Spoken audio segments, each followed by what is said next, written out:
The council chamber was silent when Ambassador Thalrex entered.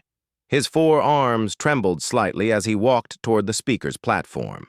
Around him, the representatives of 47 species watched with worried eyes. Something was very wrong, and everyone knew it. Thalrex looked at the empty seats where the human delegation used to sit. Those chairs had been vacant for 50 years now. He remembered the last time he saw humans in this room. He remembered their faces. "We have lost contact with 12 more colonies," Thalrex announced. His voice echoed in the vast chamber. "The medical supplies have run out. The equipment is failing. We need solutions." Councillor Morvan stood up from his seat. The tall, blue-skinned Krillian looked tired. "Solutions? We had solutions. They left 50 years ago." The chamber erupted with angry voices. Some councillors shouted at Morvan. Others looked down at their desks in shame. Thalrex raised 2 of his arms for silence. "Let us not pretend anymore," Thalrex said quietly. "We all know why we are here. We all know what we lost." He activated the holographic display. Images filled the air above the council floor. Charts showed declining medical care. Graphs revealed failing infrastructure. Numbers told a story of slow collapse. "It started small," Thalrex continued. "A vaccine that stopped working because we could not replicate the formula. A water purification system that broke down because no one understood the design. Trade routes that dissolved because there was no one to mediate disputes." He paused and looked around the chamber. "We did not notice at first. Humans were quiet workers. They did not demand attention. They simply did their jobs and kept our civilization running." Thalrex remembered the day everything changed. 50 years ago, almost to the day. The human ambassador had come before this very council. Her name was Jiwon. She had short dark hair and tired eyes. Behind her stood Captain Hyunwoo, a military officer with a grim expression. "Honored Council," Jiwon had said, her voice steadied despite obvious stress. "We come requesting aid. The scourge has attacked our outer colonies. 20 million humans are in danger. We need military support and medical supplies." Thalrex had been younger then, more arrogant. He had looked at the human ambassador with barely concealed contempt. Humans were new to the galactic community. They had only joined 30 years before. Their technology was adequate but not impressive. Their military was small. "Ambassador Ji-won," Thalrex had replied from his position as council speaker. "The council must consider resource allocation carefully. Your species maintains only primitive military capabilities. Committing council forces to your conflict would be inefficient." He remembered how Ji-won's face had remained calm. No anger, no pleading, just a slight tightening around her eyes. "I see," she had said softly. "And the medical supplies? Many of these colonists are children." "The council's medical stockpiles are limited," Morvan had added. Back then, he had agreed with the majority. "We must prioritize established members." Captain Hyunwoo had whispered something to Ji-won. She had nodded slowly. "Thank you for your time," Ji-won had said. She bowed slightly in the human custom. Then she and her delegation had turned and left the chamber. That was the last time Thalrex saw humans in the council building. Within 72 hours, every human diplomat, worker, and visitor had left council space. They withdrew from every treaty. They canceled every contract. They took all their research, all their data, all their technology. And they said nothing. No angry speeches, no threats, no explanations. They simply left, as quietly as ghosts. "We thought they would come back," Thalrex said to the assembled council. "We thought they were bluffing, trying to get our attention." "They got our attention," Morvan said bitterly. "Just 50 years too late." The holographic display changed. It showed a human medical facility that once operated on Veltara Prime. Dr. Suman had worked there. She had been a short woman with quick hands and a brilliant mind. She had developed vaccines that saved billions of lives across council space. After the humans left, the council had tried to continue her work, but the formulas did not work without proper understanding. The techniques failed in alien hands. Within 10 years, diseases that had been extinct began returning. "We never credited her work," Thalrex admitted. "We published her research under Veltarian names. We told ourselves that knowledge belonged to everyone." The display shifted again. It showed infrastructure projects across dozens of worlds. Human engineers had designed the systems. They had made old alien technology work better. They had connected species that barely understood each other's science. Engineer Dae-hyun had been responsible for the main power grid on 3 major worlds. After he left, the grids began failing.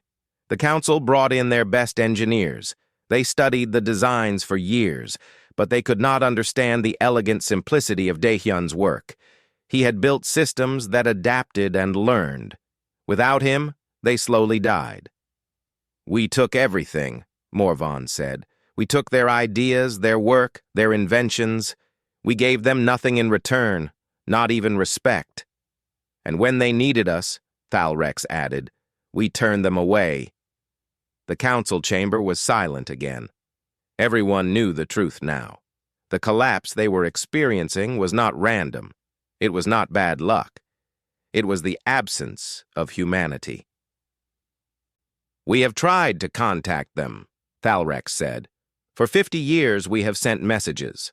We have searched for their colonies. We have offered apologies and trade agreements." He paused and his voice grew heavy. "They have never responded, not once. It is as if humanity has vanished from the galaxy." Admiral Kessathar, a massive Draxian with scales like armor, stood up. "Then we must find them. We must make them return." "Make them?" Morvan turned to face the Admiral. "We cannot make them do anything. That is the lesson we should have learned." "We need them," Kessathar insisted. "Billions are dying. We have the right to demand their help." "Do we?" Thalrex asked quietly. "Do we really?" He thought of Jiwon's face, that calm professional expression, that slight bow before she left. She had not begged. She had not wept. She had maintained perfect dignity, even as her people died, and the council had dismissed her like she was nothing. "We will search for them," Thalrex decided, "but not to make demands. We will search to ask forgiveness, and to offer what we should have offered 50 years ago, true partnership, true respect." "And if they refuse?" someone asked from the back of the chamber. Thalrex looked at the empty chairs one more time. "Then we face the consequences of our choices, as we should have done long ago." The council session ended. Preparations began for an expedition into unknown space, but Thalrex could not shake one thought from his mind. Somewhere in the darkness between stars, humanity was watching, and they were saying nothing at all. The plague arrived on Veltara Prime during the night cycle. At first, the doctors thought it was a common illness. By morning, they knew they were wrong. Counselor Morvan stood in the hospital corridor, watching through the transparent walls as patients filled every bed. The disease moved fast, fever, then paralysis, then death. The doctors had seen it before, but that was 60 years ago, before Dr. Suman created the vaccine. "How many?" Morvan asked the chief physician. 2,000 infected, 500 dead. The physician's hands shook as he checked his data pad. "The vaccine stores are empty. We have been trying to make more, but the formula does not work." Morvan closed his eyes. He remembered Suman. She had been patient with everyone, always willing to explain her work. But after she left, the council had tried to reverse engineer her vaccines without understanding the underlying principles. They had the recipe, but not the knowledge. "What about the other worlds?" Morvan asked. "Reports coming in from everywhere. The plague is spreading through council space. Without the vaccine, we have nothing." Morvan walked away from the hospital. Outside, the city looked normal. People went about their business, not yet knowing how bad things would become. But Morvan knew. This was just the beginning. His communicator buzzed. It was Admiral Kesithar. "Turn on the news feed," the Admiral said. Morvan activated his holographic display. The news showed images from the agricultural world of Praxis 7. The crops were dying. Fields that had been green last week were now brown and withered. "The soil is failing," the news reporter explained. "Scientists say the terraforming is reversing. They do not know why." But Morvan knew why. He remembered engineer Daehyun explaining it once, years ago. Human terraforming was not just about changing soil. It was about creating balanced ecosystems that maintained themselves. The systems needed constant small adjustments that only humans seemed to understand. "We are losing 3 agricultural worlds," Kesithar said through the communicator. "Food supplies will run short in 6 months." "It gets worse," Morvan replied. He pulled up more reports on his display. "The trade routes are collapsing. Without human mediators, old disputes are resurfacing. The Corvin Syndicate and the Prelian Union almost went to war yesterday over a shipping lane." For 50 years, humans had been the quiet diplomats. They had no enemies because they treated everyone fairly. When disputes arose, both sides trusted human judgment. Now those disputes had no neutral voice. Kesithar growled. "We are falling apart." "Yes," Morvan agreed. "We are."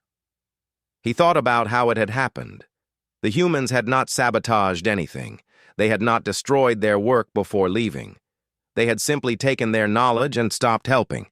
And without their constant, invisible maintenance, everything they had built was failing. On the mining world of Kedrath, the excavation equipment had stopped working. Human technicians had modified the machines to work in the planet's high gravity. The modifications were elegant and simple, but no one else could replicate them. The mines were closed now. Thousands were unemployed. On the hub station Nexus Prime, the air recycling system was failing. A human engineer named Hae-un had redesigned it 20 years ago. She had increased efficiency by 40% and reduced maintenance needs. But now something was wrong, and no one knew how to fix it. The station would have to evacuate soon. Everywhere Morvan looked, he saw the same pattern. Humans had improved things, fixed things, made things work better, and they had done it so quietly that no one noticed. Until now. His communicator buzzed again. This time it was Ambassador Thalrex. "I need you in the council chamber," Thalrex said. "We have something." Morvan arrived to find the chamber half empty. Many counselors were dealing with crises on their home worlds. Thalrex stood at the speaker's platform with a holographic star map floating above him. "Our intelligence service found something," Thalrex said. He pointed to a region of dark space beyond the outer rim. The last known coordinates for human ships. They were moving into unexplored territory. "How long ago?" Morvan asked. 48 years. Kesithar entered the chamber, his heavy footsteps echoing. "Then we go after them. We send a fleet. We bring them back." "Bring them back?" Morvan stared at the Admiral. "You cannot be serious." "We are dying," Kesithar said flatly. "They have the knowledge we need. We take ships, we find them, we negotiate." "With warships? With enough force to be taken seriously?" Thalrex raised 2 of his arms. "Counselors, please, we are not considering military action, but we must make contact. We need answers. We need help." "They do not want to help us," Morvan said quietly. "We made that very clear 50 years ago." He remembered that day again. Jiwan standing before the council, asking for help for her people, and the council saying no, not with anger or regret, just cold calculation. Human lives were not worth the resources. "What happened to their colonies?" Morvan asked. "The ones the Scourge attacked?" Thalrex looked down. We do not know. Our records show the scourge overran the region. After that, nothing. 20 million people, Morvan said. We let 20 million humans die because helping them was inefficient. The chamber was silent. And now we want their help, Morvan continued. Now that we need them, we suddenly remember they exist. What choice do we have? Kessathar demanded. Pride will not save billions of lives. Neither will demands, Morvan shot back. Do you really think they will help us because we show up with warships? Thalrex touched the holographic display. It showed images recovered from old human databases, medical facilities, engineering projects, agricultural programs, decades of human work throughout Council space. Look at this, Thalrex said. Every project listed a council member as the lead researcher or engineer. But humans did the actual work. We took credit for everything they accomplished. He pulled up patent records. Medicine developed by Dr. Suman was registered under Veltarian names. Technology created by engineer Dehyun was credited to Krillian companies. Agricultural techniques were claimed by council scientists. We did not just ignore them, Thalrex said. We stole from them. Morvan felt sick. He had signed some of those patents himself, years ago. At the time, it had seemed reasonable. Knowledge was meant to be shared after all, but they had not shared. They had taken. We need a plan, Kessathar said, though his voice was less aggressive now. We need to be honest, Thalrex replied. If we find them, we cannot pretend this is just a misunderstanding. We wronged them, deeply, and we need to admit that. Will admission be enough? Morvan asked. No one had an answer. Thalrex looked at the star map again. The dark space beyond the rim looked vast and empty. We prepare an expedition, half military for protection, half diplomatic for negotiation. We follow their trail. And if we find them, we do not demand. We ask, we apologize, we offer what we should have offered from the beginning. And what is that? Kessathar asked. Respect, Thalrex said simply. True respect, not the kind we give with words while stealing their work. Real partnership, real equality. Morvan looked at the empty human chairs again. Do you think they will listen? I do not know, Thalrex admitted. But we must try, because the alternative is watching our civilization crumble, knowing we caused this ourselves. The council voted to approve the expedition. Ships were prepared. Diplomats were briefed. Medical supplies and gifts were loaded as offerings. But as Morvan left the chamber, he could not shake a feeling of dread. They were looking for humanity in the darkness. But what if humanity did not want to be found? What if the silence was not just absence, but a choice? What if the humans were out there, watching the council collapse, and simply deciding that some lessons needed to be learned the hard way? The expedition fleet moved through dark space like ships sailing on a black ocean, 50 vessels in total, carrying the council's hopes and fears into the unknown. Ambassador Thalrex stood on the bridge of the flagship, staring at the view screen that showed nothing but stars. How long until we reach the coordinates? He asked. 3 days, the navigation officer replied. But Ambassador, we have found something. The view screen changed. It showed a small structure floating in space. A station, perhaps, or a waypoint. It was definitely human design, with the clean lines and efficient shape that marked their architecture. Finally, Admiral Kessathar said. He stood beside Thalrex, his scaled hands gripping the rail. We are close. But as they approached, Thalrex felt wrong about the structure. It was too clean, too perfect. There was no debris, no signs of life, no communication signals. Scan it, he ordered. The results came back quickly. It is a waypoint station, the tactical officer reported, but it has been deconstructed. Everything valuable has been removed. Only the basic frame remains. They sent a team to investigate. When they returned, they brought puzzling news. The station had been taken apart piece by piece with care and precision. Every component, every system, every bit of useful material had been removed. What remained was just an empty shell. They did not abandon it, Counselor Morvan said, studying the reports. They dismantled it on purpose. They found more waypoints over the next 2 days, 7 in total, all of them stripped clean, all of them left as empty markers like gravestones in the void. They are covering their trail, Kessathar growled. They do not want to be followed. Or they are taking everything with them, Morvan suggested. Every resource, every piece of technology, they are not leaving anything behind. Thalrex looked at the pattern of waypoints on the star map. They formed a path leading deeper into unexplored space, but the path was growing cold, 50 years cold. On the 3rd day, they reached the coordinates from the old intelligence reports. There was nothing there, just empty space and distant stars. "Spread out," Thalrex ordered. "Search the entire sector. There must be something." The fleet divided and began scanning. Hours passed with no results. Then a science vessel detected something unusual. An object, very small, moving through space on a slow trajectory. "Bring it aboard," Thalrex commanded. The object was a probe, human design, but newer than anything in the Council's records. It floated in the examination bay, silent and inactive.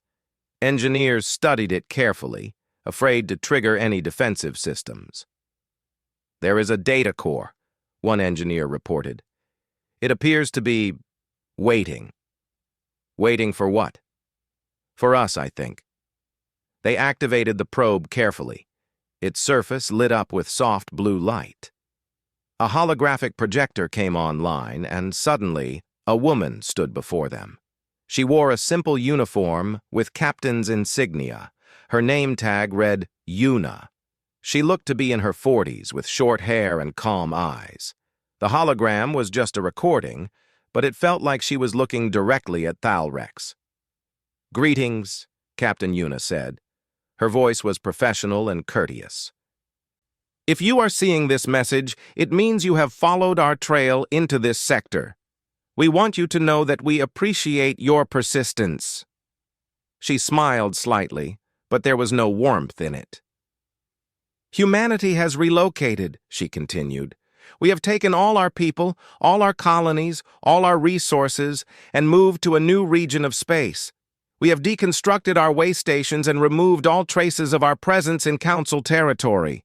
This was done with great care and planning." The hologram paused, as if Yuna was choosing her next words carefully. "You taught us an important lesson 50 years ago," she said. "You taught us the value of self-reliance. You taught us not to depend on others for help. You taught us that we must stand alone. We are grateful for this lesson." Morvan flinched at the words. They were polite, but their meaning cut like a knife. "We do not wish to be found by random search," Yuna continued. "We do not wish to be tracked or followed. However, we understand that you may wish to make contact. Therefore, we are providing coordinates for a single meeting point." A set of numbers appeared in the air beside her hologram. "You may send a diplomatic vessel to these coordinates. We will meet you there in 7 days. This is not a negotiation about returning to Council space. This is not a discussion about resuming old agreements. If you wish to speak with humanity, come to this meeting point. If you do not, then please respect our decision to remain separate."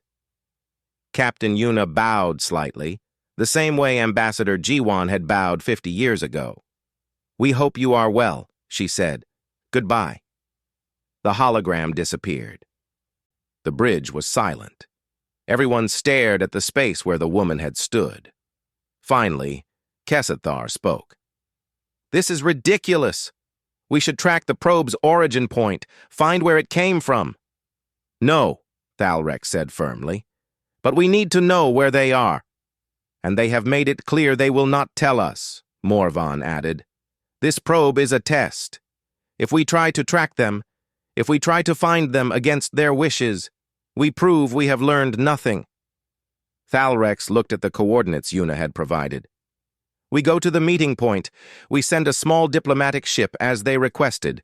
Not a fleet, not a military force, a single ship. That could be a trap, Kessithar warned. Then it is a trap, Thalrex said, but I do not think so. Did you listen to her words? Did you hear what she did not say? What do you mean? Morvan asked. She did not threaten us. She did not demand apologies.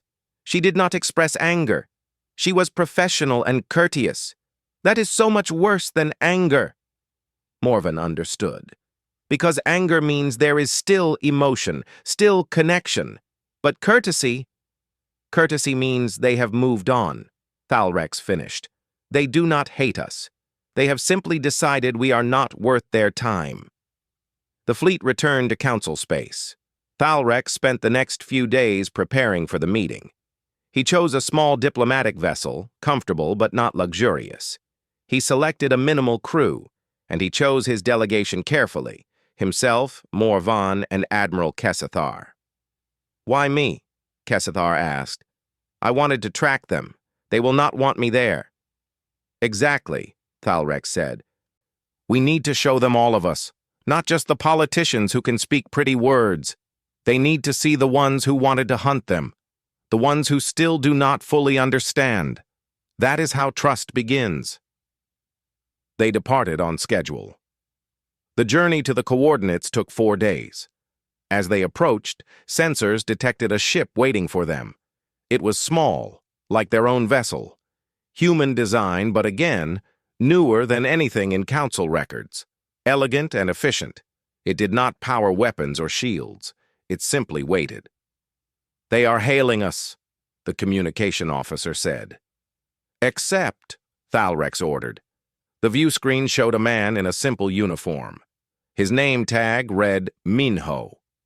He looked young, perhaps 30, with a neat appearance and professional manner. Welcome, Minho said. His tone was polite but distant, like a hotel clerk greeting a guest. Please follow our ship to the meeting station. Maintain a distance of 10,000 meters. Do not deviate from the course we provide. Understood, Thalrex replied. Thank you for meeting with us. Minho nodded slightly but said nothing more. The human ship turned and began moving. The council vessel followed. They traveled for 2 hours before reaching the meeting station. It was a neutral structure, built in a style that was neither human nor council, simple and functional, a place for business, not friendship. We will dock in Bay 3, Minho instructed. Please limit your delegation to 5 individuals. No weapons, no recording devices beyond personal notepads. Agreed, Thalrex said. As they prepared to dock, Morvan approached Thalrex. This feels like attending a funeral, he said quietly. Yes, Thalrex agreed. The funeral of what we could have been. They docked. The airlock opened, and beyond it, humanity waited to hear what the council had to say after 50 years of silence. But as Thalrex stepped through the airlock, he could not help wondering, would words be enough? Could apologies repair what had been broken? Or had humanity moved too far away, not just in distance, but in their hearts? The answers waited on the other side of the door. The meeting room was plain and simple. White walls, a long table, comfortable chairs. Nothing fancy, nothing that suggested either wealth or poverty.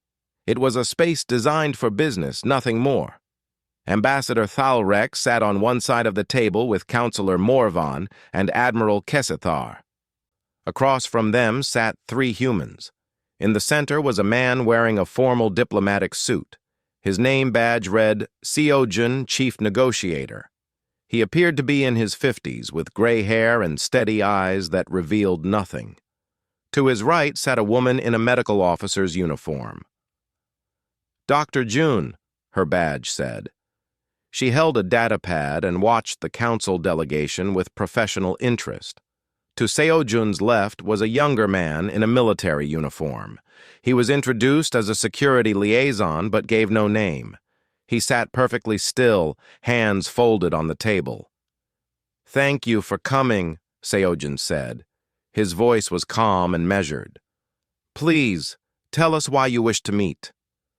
Thalrex had prepared a speech. He had practiced for days. But now, looking at these three humans, the words felt hollow. He decided on simple truth instead. "We need your help," he said. "Our civilization is failing. Medical systems are collapsing. Infrastructure is breaking down. Agricultural worlds are dying. We have lost the knowledge that humanity provided, and we cannot recover it alone." Seojun nodded slowly. "I see. You have my sympathy. System collapses are always difficult." That was all. Just sympathy. No offer to help. No questions about details. Just polite acknowledgement, like someone hearing about a stranger's misfortune. "We came to ask if you would consider helping us," Morvan added. "We know we do not deserve it. We know we wronged your people, but billions are dying." "I understand," Seojun replied. His expression did not change. "That must be very difficult for you." The silence stretched. Thalrex felt his frustration growing. This was not negotiation.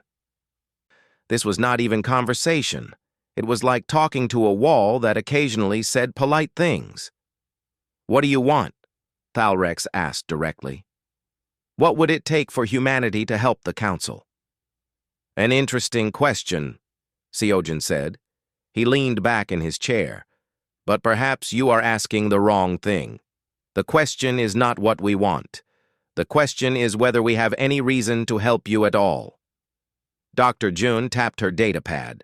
A holographic display appeared above the table. It showed medical records, research papers, and patent filings. "This is my mother's work," she said quietly. "Dr. Sumin, perhaps you remember her." Thalrex felt his chest tighten. He remembered.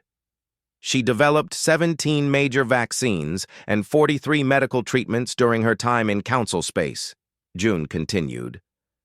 "She saved an estimated 4 billion lives across multiple species. She asked for very little in return, just recognition and fair credit for her discoveries."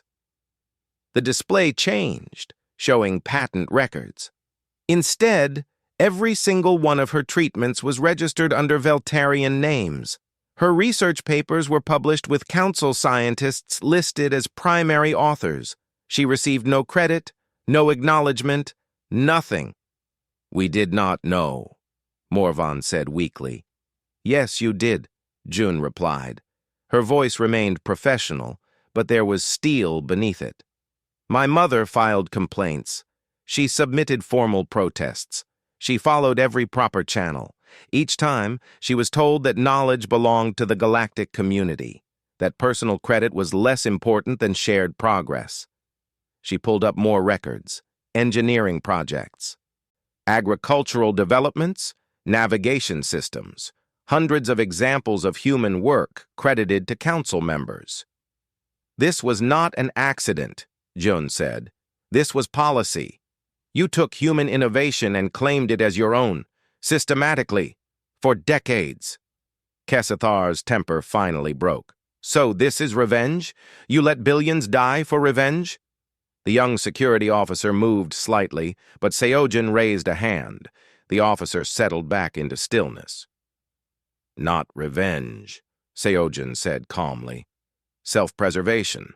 We learned that the Council could not be trusted, that we would be used, exploited, and dismissed. So we left. After you denied us help," Morvan said, "when the scourge attacked our colonies." "Yes," Seojun agreed. "I was there.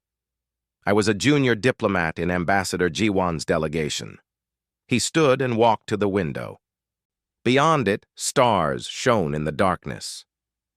"I watched Ambassador Jiwon ask for help," Seojun continued. "She was professional. She was respectful. She presented all the facts and all the reasons why the Council should act, and the Council looked at her like she was wasting their time." He turned back to face them. Do you know what happened to those colonies? To the 20 million people who died? Thalrex felt sick. No. My daughter was on one of them, Seojin said quietly. She was 6 years old. Her name was Minseo. She wanted to be a scientist like Dr. Sumin. The room was completely silent. The scourge killed everyone, Seojin continued. His voice never rose, never broke. By the time we gathered enough forces on our own, it was too late. 20 million humans died because helping them was inefficient. I am sorry, Thalrex whispered. Are you? Seojin asked. Or are you sorry that you need us now? There is a difference. He sat back down. Let me tell you what humanity did after we left. We found other species, other outcasts, and dismissed peoples that the Council considered unimportant. We built an alliance. We shared our knowledge freely, with full credit and recognition. We created something better. Dr. Jun pulled up another display. It showed star maps, dozens of worlds, all marked with human symbols. We call it the Outer Compact, Seojin explained. 27 species, all working together as equals. No one steals credit. No one dismisses calls for help. Everyone contributes. Everyone benefits. You have built a rival to the Council, Kesthar said. We have built what the Council should have been, Seojin corrected. Morvan leaned forward. Then why meet with us at all? If you have moved on, if you have built something better, why not just ignore us? Because ignoring problems does not solve them, Seojin replied. And because some of us still believe the Council can change. Not all of us. Many wanted to refuse this meeting, but I convinced them to give you one chance. What kind of chance? Thalrex asked. Seojin placed a data chip on the table. This contains a proposal. Humanity will return to Council space. We will share our knowledge again. We will help repair the systems that are failing. We will provide medical aid and technological support. Hope flared in Thalrex's chest.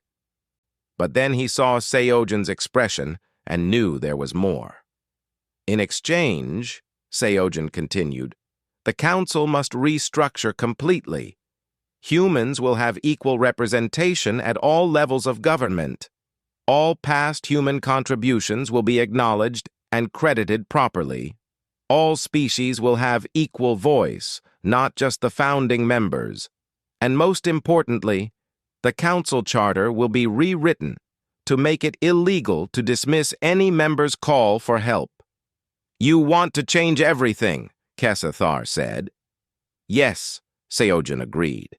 Because your system is broken. It was broken when you denied us help. It was broken when you stole our work. It is still broken now. If we return to the same system, nothing will change.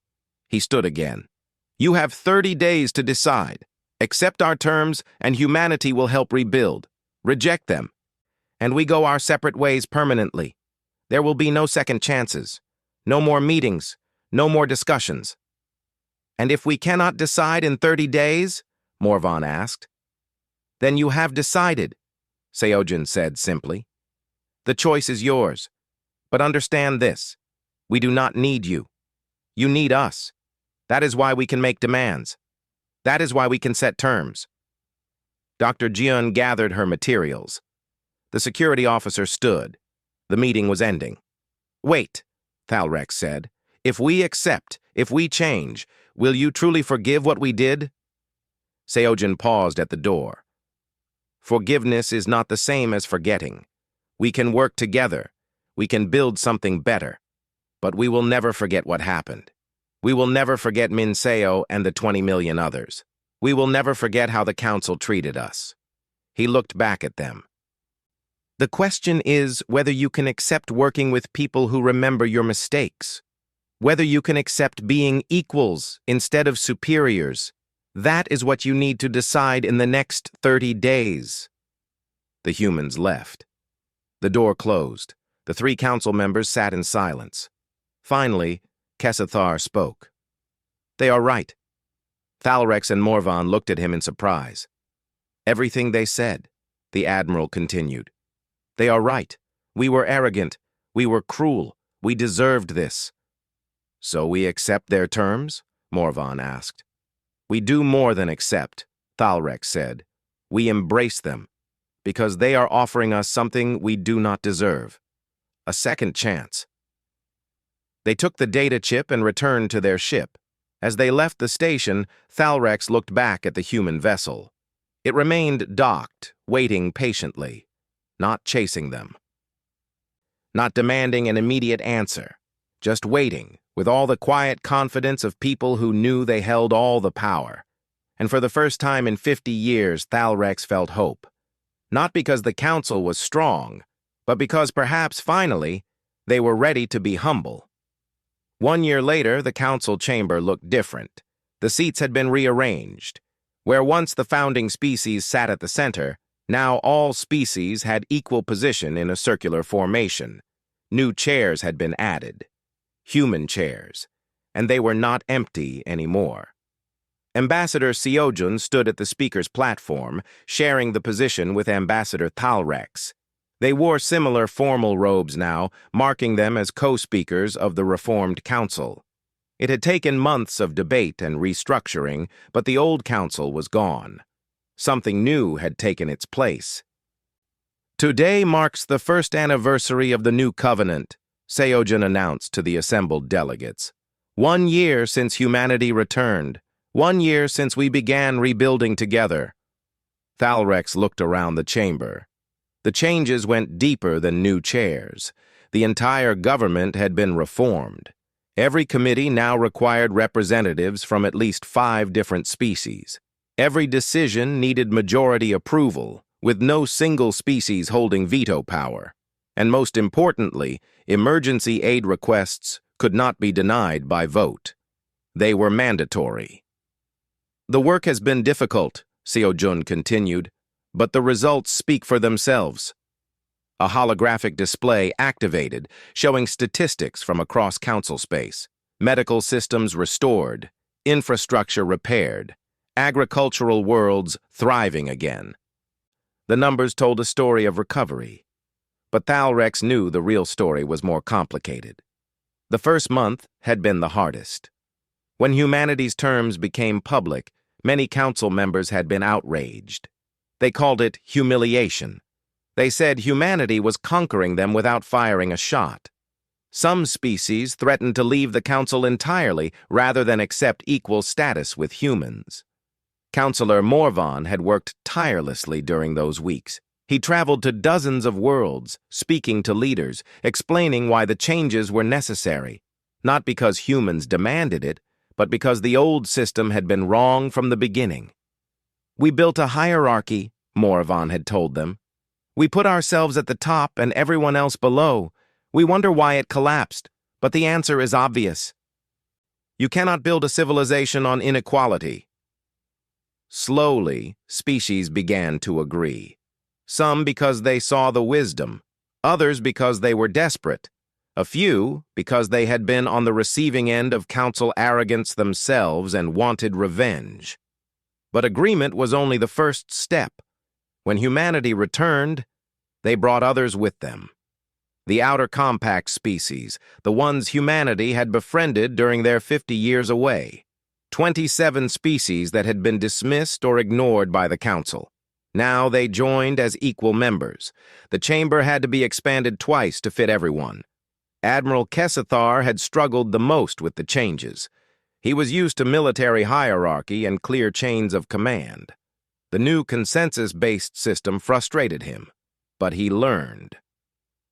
And when the Krillian colonies faced a natural disaster 6 months ago, he was the first to volunteer the Draxian fleet for rescue operations. No debate, no vote, just help. That was when Thalrex knew the changes were real.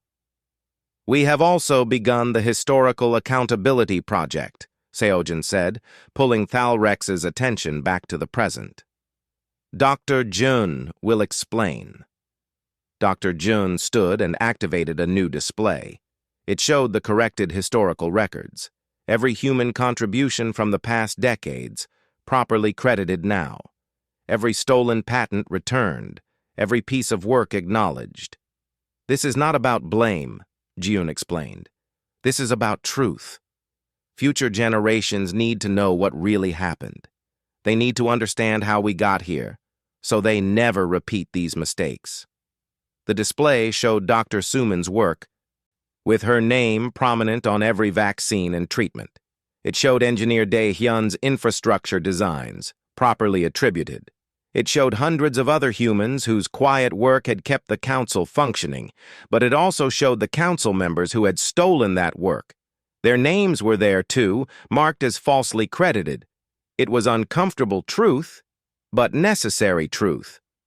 Some have called this punishment, June continued, but it is not. It is simply accuracy. History should be accurate. A new voice spoke from the audience. And what about our history? A young human stood. His badge read, Jinseo, Representative, Nova Colony. He looked to be in his 20s, part of the generation born after the Exodus. Counselor Jinseo, Seo-jun acknowledged. Please, speak. Jinseo walked to the center of the chamber. I was born during the Exodus. I never saw the old council. I only know stories from my parents. They told me about the 20 million who died, about Ambassador Jiwon's rejection, about the 50 years of silence. He paused and looked around at all the species present. They told me to remember, to never forget what happened. And I will not forget. None of my generation will forget. Thalrex felt the weight of those words. This young human carried no personal anger, but he carried memory. And memory was powerful. But, Jinseo continued, they also told me to judge people by their actions, not their past. And I have seen the Council's actions this past year. I have seen species helping each other without being asked. I have seen former enemies working together. I have seen real change. He turned to Thalrex. Ambassador Thalrex came to our colony last month. He did not have to. There was no political reason. He came to lay flowers at our memorial, the memorial for the 20 million. Thalrex remembered that day. The simple stone monument, the names carved in metal, 20 million names. He had stood there for 3 hours reading them. It was the least he could do. He wept, Jinseo said quietly. I saw him. An alien who once dismissed us, weeping for our dead. That is when I understood that change is real. He looked at Seo-jun. My parents' generation cannot forget, should not forget. But my generation can choose whether to forgive, and I choose to try. The chamber erupted in approval. Not everyone, but enough. It was a beginning. After the session ended, Thalrex found himself alone on an observation deck. The stars looked the same as they always had, but somehow different too. More welcoming, less lonely. Thinking deep thoughts? Morvan asked, joining him. Thinking about how close we came to losing everything, Thalrex replied. If humanity had not been willing to give us another chance. They almost did not, Morvan said. Seo-jun told me once that the vote to return was very close. Many humans wanted to stay away forever. What changed their minds? Hope, the belief that we could be better. That is humanity's greatest strength, I think. Not their intelligence or their engineering, their hope. Thalrex watched a ship pass by the window. It was one of the new joint operation vessels, crewed by a dozen species working together. Impossible a year ago. Normal now.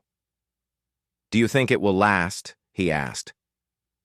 If we work at it, Morvan replied. Change is not something you do once. It is something you choose every day. In the medical bay, 3 decks down, Dr. June worked alongside a Veltarian doctor.